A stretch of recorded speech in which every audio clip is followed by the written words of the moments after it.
Now, I love pork, and I think pork belly is definitely one of my favorite cuts. Now, when you're buying pork belly, it's important to make sure that it's got a good meat and fat ratio. Not too much fat and not too much meat. Now, I'm going to start with the glaze. Start by heating a pot over low heat. Next, add the apple juice, cider vinegar, the cinnamon stick, cloves, bay leaf, some fresh thyme, smoked paprika, cayenne pepper,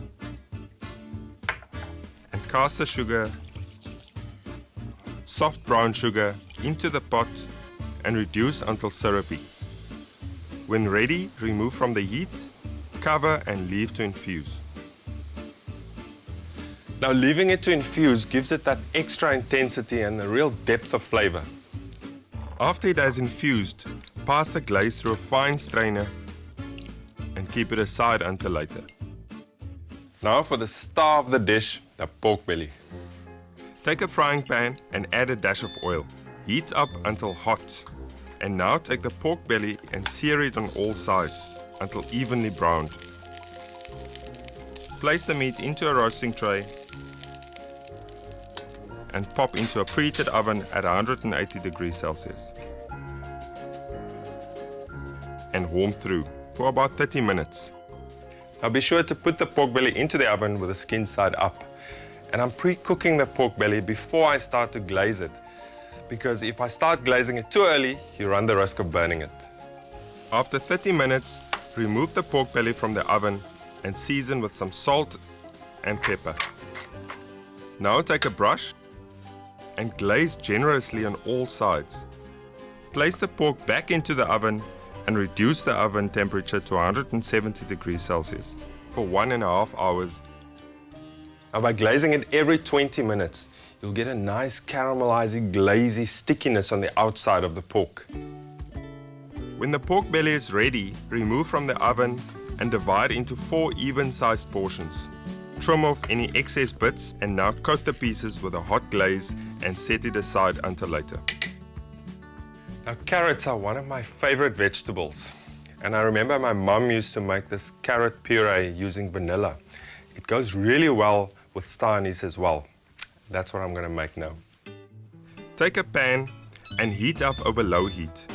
Take the butter and add it into the pot to melt. Now add the carrots, salt, sugar, fresh tarragon, thyme, and star anise into the pan. Mix well and cover with a lid. Cook for 8 to 12 minutes without coloring the carrots, stirring now and again. Now add the stock and the cream.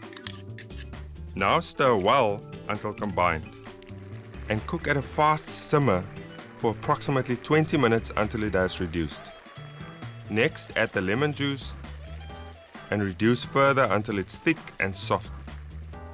Now place the carrot mixture into the blender and puree until very smooth. And when done, remove from the blender and pass through a fine sieve and keep it aside until later. I'm making a lovely caramelized pork belly dish, and I'm serving it with a side of balsamic glazed carrots. This is how I do it. Start by heating up a pan on medium heat, and once hot, add the butter and some oil. Now when the butter is golden, add the peeled carrots, star anise, tarragon, thyme, bay leaf, salt, pepper, and lastly, the sugar. Cook for approximately 10 to 15 minutes. After 15 minutes, turn the heat up so that the carrots start to color. After about 3 to 4 minutes, they should be golden brown. Now add the balsamic vinegar and cook until the vinegar is reduced by 2/3 and is thick and syrupy. When done, remove the carrots and keep it aside. Now keep the reduced vinegar to reheat the carrots so that they're nice and glazed when you're ready to serve. Well, everything is done and I'm ready to plate up. Serve the carrot puree on the bottom of the plate with a slice of pork belly on top. Drizzle with some extra glaze over the pork and top with the glazed carrots.